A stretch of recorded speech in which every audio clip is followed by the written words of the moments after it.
Hey, what's up? It's Todd Smith.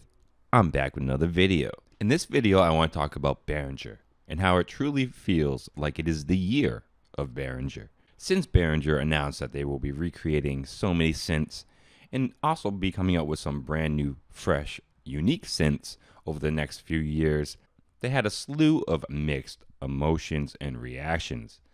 You had a side of people who really loved the concept, who loved the idea, and you have a bunch of people who really didn't like the idea of Behringer touching these clones and creating other people's synths. And a lot of it, I think, came down to, and some people on the negative side of the fence, I feel just felt that Behringer couldn't do it, couldn't recreate these sounds at all. It wasn't necessarily that Behringer was touching them. They just didn't, they felt that they would fall short in sound quality.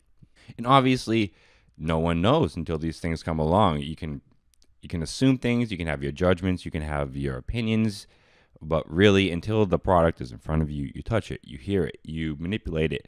That's when you know, that's when reality is undebatable. And over the last few years with the release of the original synths like the Neutron and the Deepmind 12, Behringer showed they can create new unique names. Then last year their remake of the Model D came around, the one which I picked up recently, and it showed many people that they will be able to remake these synths and uphold to their sound quality, and that Behringer will do justice to these synthesizers. At that point, I feel that there was a good chunk of the negative side who didn't really like the idea, who kind of moved over to the Behringer field because at that point, as I said, the product was there, you heard it, you now know Behringer can do it. That doubt was gone. And because of that, there's a lot more amp and energy on their products this year when it comes down to the ARP and that Pro 1 that everyone is waiting for.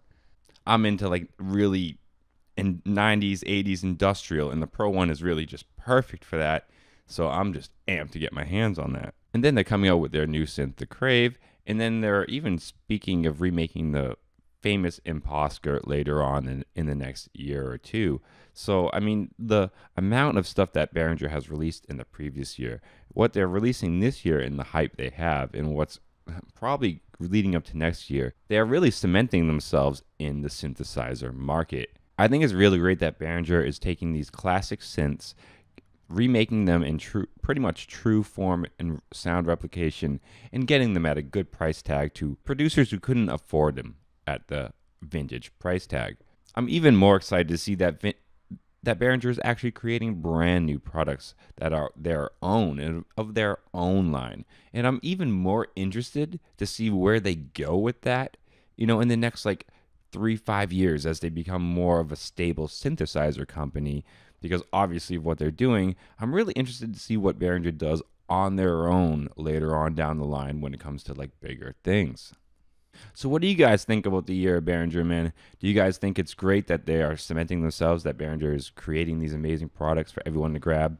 Even with the sound and everything else, do you just disagree with what they're doing still? Do you just really, you're not on the Behringer train at this point? Or are you just somebody who really doesn't care? I mean, you don't want Behringer, but you just don't necessarily hate them. It's just under your radar. I'm really interested to hear what you guys think about the growth of Behringer and the future of their synthesizers. Until next time, stay positive, stay creative, support each other, and peace.